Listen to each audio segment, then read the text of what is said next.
be open to potential and funnel your interests to your strengths. So my strength is renovating, and so everything I do, it relates to renovating, and it's created a rich life for us. You're listening to the She Renovates podcast. You're listening to She Renovates, the podcast for women who want to renovate to create an income and a life they love.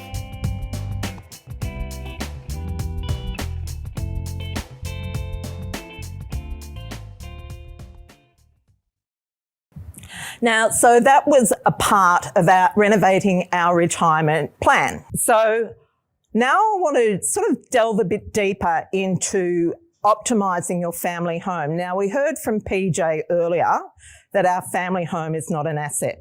So I really want to show you how to make your family home an asset. So for many Australians, their family homes make them millionaires.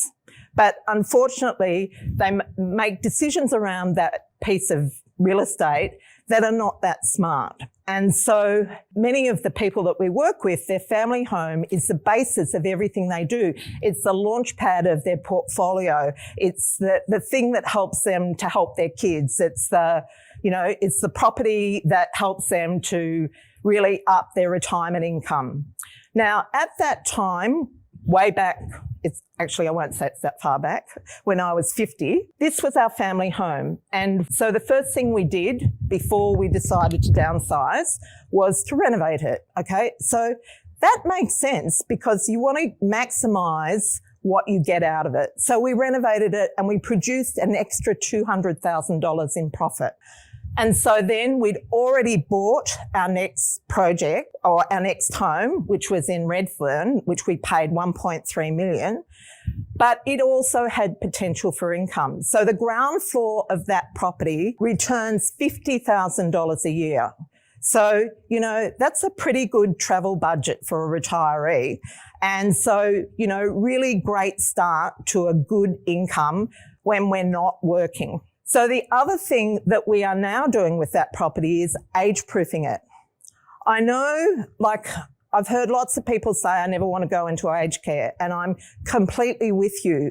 But if you don't want to go into aged care, you really need to make sure that your home will sustain you through those years when you're not quite as agile or as you used to be when you're younger. And I'm sorry, but it happens to all of us. And so you want to really be thinking forward. So one of the things that we're doing is we're installing a lift in the home so that we've got 4 flights of stairs. So we're able to, live out our lives as long as we can in our home.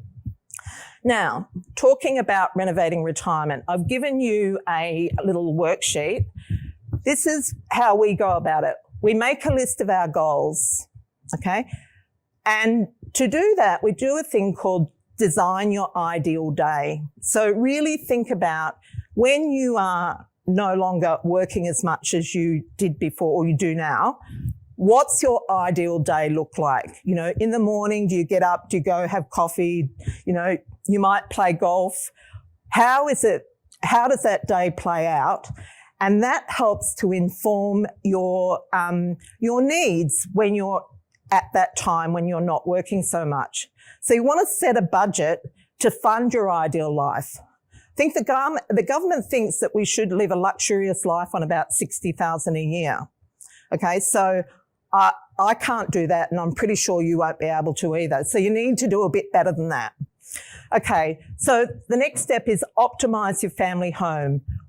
We downsize. Not everyone wants to do that, but if you're rattling around in an empty nest, what can you do? Can you get planning to create a separate dwelling under main roof and rent that out separately? What can you do to turn that liability into an asset? And then what we do is plan projects for each goal. So one of our goals is we want to give each of our kids $100,000 for their to start their property journey. So we're doing a project on each one of those.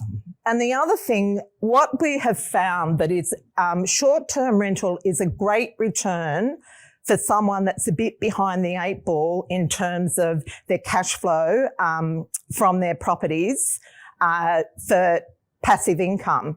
But it's And that's great, but you really want to also build up long-term income as well, because like anything that's high return, it's also high risk. It's very vulnerable to government changes in legislation and so on.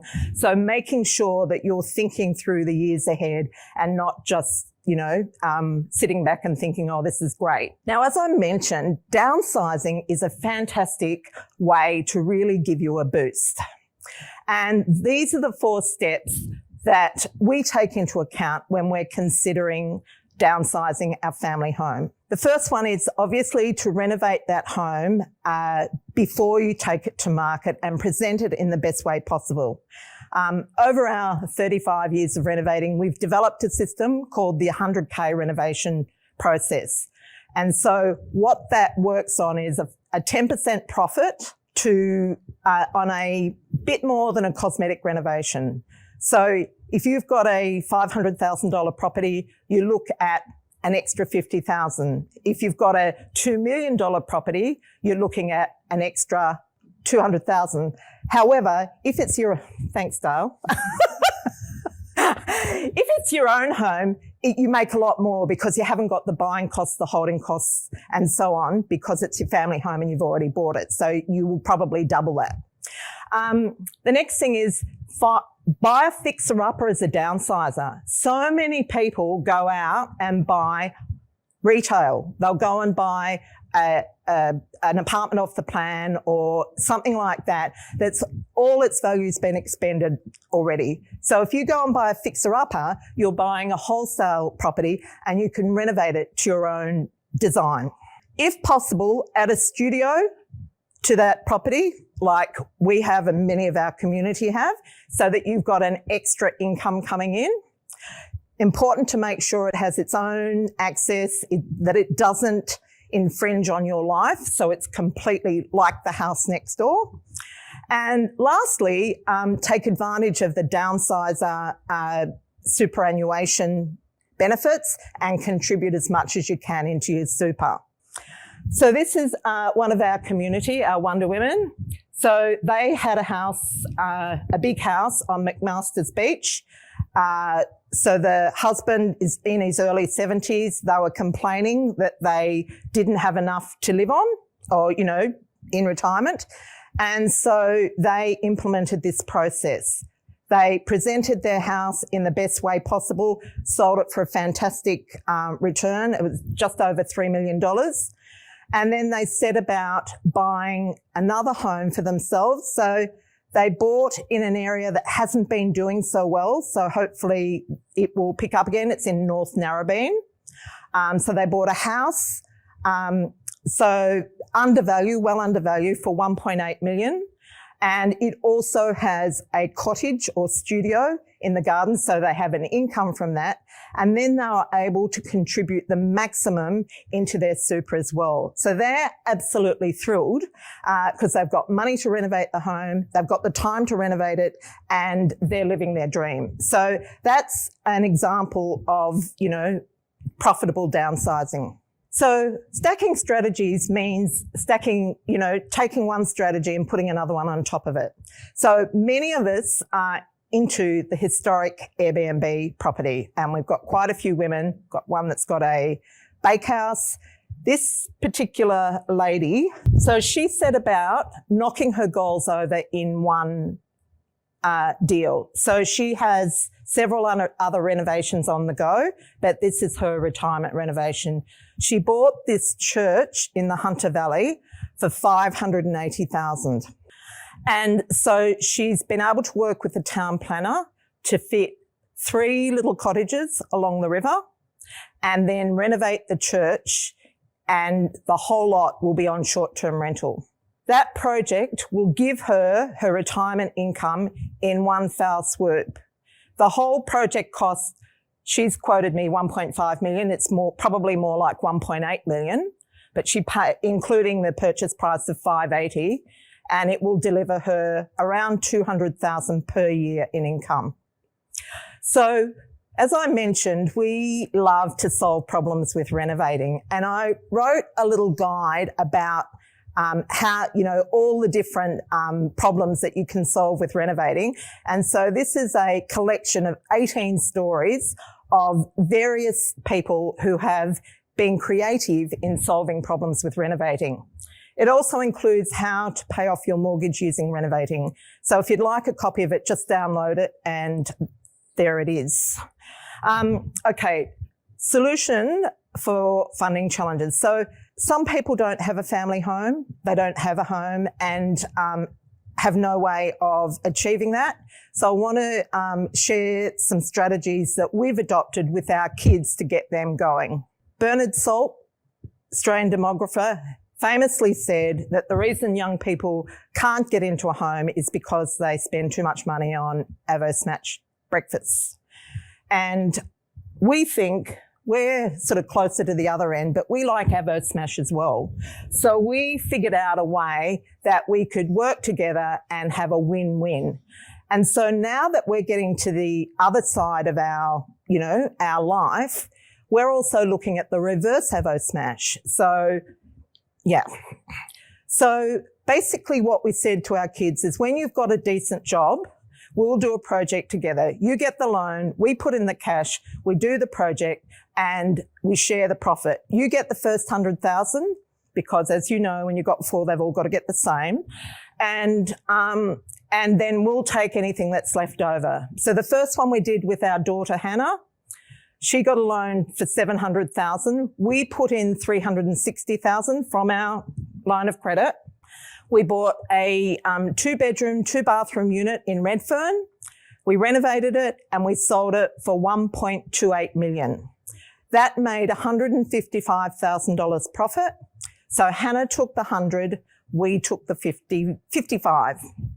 And so then we moved on to the next one, which was David. It says here a flip, but we actually bought it as a PPOR.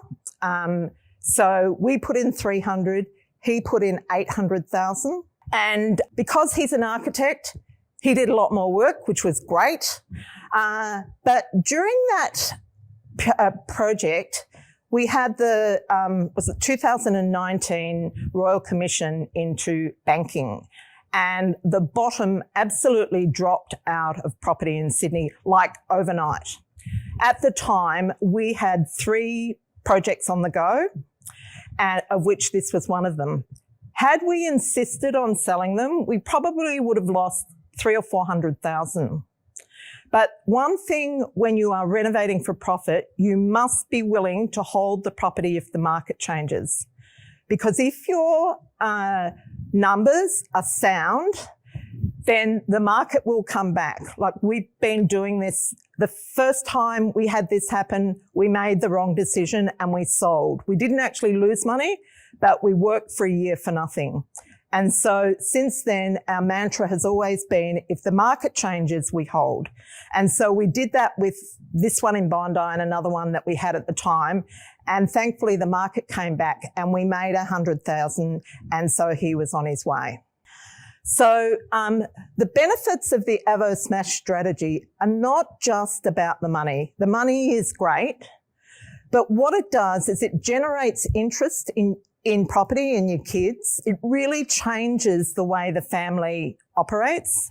It fosters the entrepreneurial spirit. So, if your kids, particularly ours, were sort of a bit of a wage earner mentality and we wanted them to think about problems in a different way. Ooh, okay.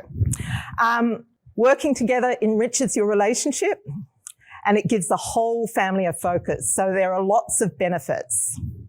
I'll just quickly skip through this because I don't have a lot of time. This is the third one we're on at the moment. So we're doing we're renovating a house and selling it, and we're building a duplex on the back of the block. So this one's in Echuca. I too like small development, but I like 1 into 3. I think it's the sweet spot. And so that's what this is. So we've bought that together. So they're the numbers. So the end game is 430 equity. We'll each own a villa, which will be about 30%. We'll have 30% equity in it and none of our own money in it. So great strategy, really good outcome. And the last thing is having fun with friends, making money. We trialled this process last year and we got everyone to put some cash in. We bought a house and renovated it together and sold it and made $106,000 profit in about a 6-month project. Now, that was really a learning experience, but it was a lot of fun and it really demonstrates what you can do if you start thinking outside the square. We've got a second one coming up this year, but we've decided to really up the profit potential, so we're going for a whole block of units. And lastly, so just recently, I mentioned we have 3 businesses and I live and breathe renovating. Just last week, my marketing bestie, James, and I went for a very left field project and we bought a digital property to renovate. So this is a website. It's in the home improvement niche. At the moment, it has 158 articles on it, mostly about bathrooms, but in particular, toilets, okay? So we have paid $100,000 US for a website that talks about toilets. But the great thing is that it's currently has income of just shy of $3,000 US a month, and our goal is to build that exponentially. So I guess the moral to my story is to be open to potential and funnel your interests to your strengths. So my strength is renovating, and so everything I do, it relates to renovating, and it's created a rich life for us. So thank you. So if anyone wants to talk about renovating their retirement and wants to have a conversation, our team have opened up, I think, 10 spots in my calendar. So if you'd like to book in a call, I would really love to talk to you and give you some help along the way.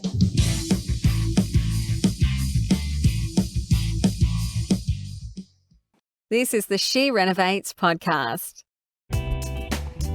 To discover how to harness the power of renovating, check out theschoolofrenovating.com.